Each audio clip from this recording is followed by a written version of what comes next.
Stampers, it's Julie from the Paper Pixie. Thanks for visiting today. My video tutorial today is going to show you how to make this Japanese Kusudama ball. I saw it at this year's convention and just couldn't wait to make one myself. I found a tutorial on the internet that I followed, and today I want to give you my own tutorial. It's actually 30 pieces of designer series paper sized to 6 by 6 inches. And I was looking for something to do with a lot of my retired designer series paper since I'm such a paper hoarder. So this is what I came up with. I love how it turned out. It was well worth the effort. And let's get started. All you need is your 30 sheets of 6 by 6 designer series paper, a bone folder, and I have some glue dots to cheat a little bit to hold some of it together. So I prefer, you want to decide which side of the paper you'd like to show on the ball, and I like to use the side of the designer series paper that has the smaller patterns. So the first thing you're going to do is just fold it in half.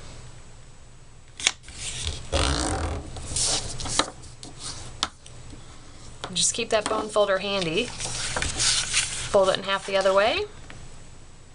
What this is doing is really just creating your guidelines for all the future folds for this. Okay, next step is to fold it halfway to that center line.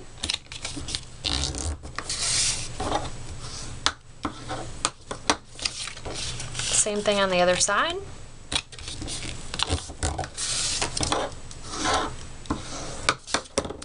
Alright, kind of looks like a barn door here. Again, using the center crease, we're going to use that as a guide, and we're going to fold a triangle here. The upper right corner down to the lower middle.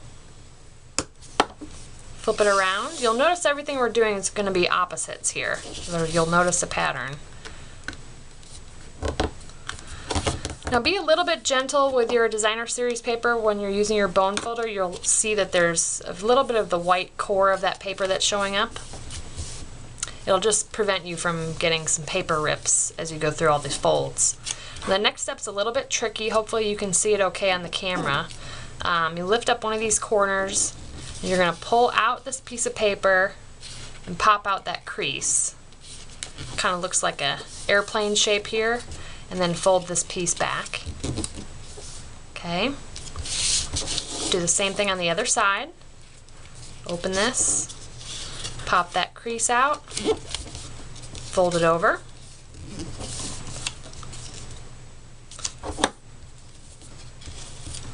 Okay, next step is you lift this little flap here, and you'll notice under here there's this little triangle.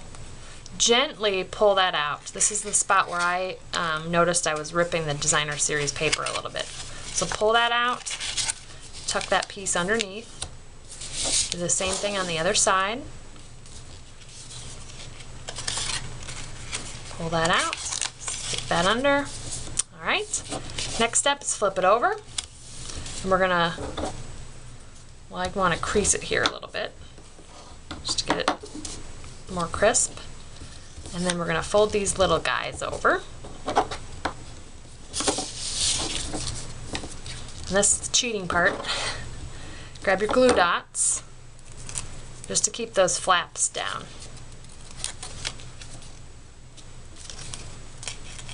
Alright, just going to make it easier for the rest of the folds. Okay, flip it over again. And here we're going to use the center crease as our guide. Take the lower corner to the top middle. This is the hardest fold here because of the multiple layers of paper at this point. For easier folding, I just open this slightly to do the other side. Now, I've done more than 30 of these, so these are just my tips and tricks. Okay, do that. We're going to flip it over and follow along those same creases just so we can get that piece or that fold more pliable.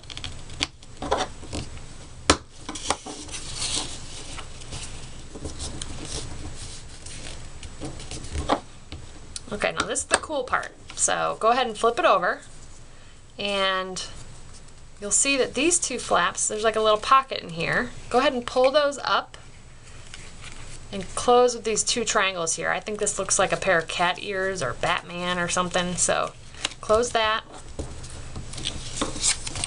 Just keep using your bone folder as needed. And then we're going to take this little piece, so this little corner we're going to line up with this little crease here.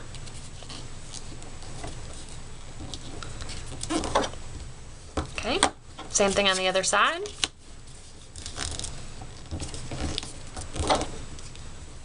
Once you got those folded down, go ahead and lift them up again. Then open your little cat ears.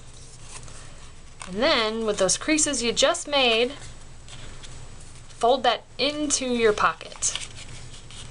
Okay? The last thing I do is I just close the cat ears again just to get those inner folds real sharp. And that's it. You're done with one piece. So now you need to repeat that 29 times.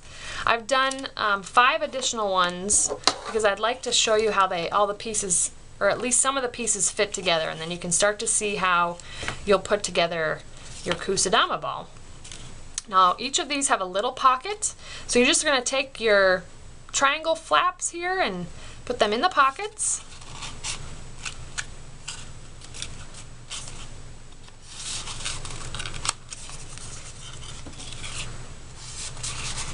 Okay, so that's 4 of the 5-pointed star. This last one, to complete the star, is going to connect to both the green and the yellow piece.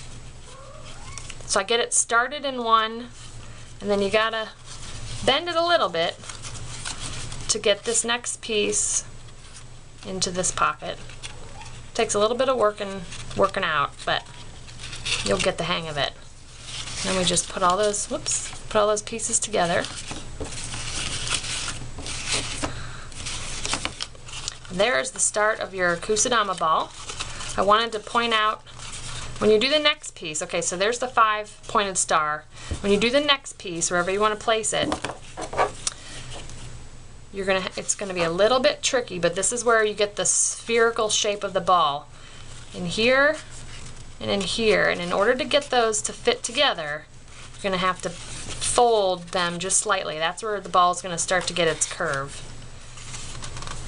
And you just follow along. The folding of the paper is going to guide you to the shape of the ball. Okay? So let me go back to the finished one.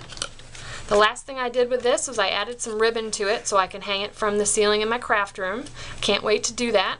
I took a long piece of ribbon, tied a knot at the end, and then hid the knot in the little gap here of the 5-pointed star. Stuck some glue dots in here so that the star wouldn't separate anymore, and then the knot is holding it tight so it hangs properly.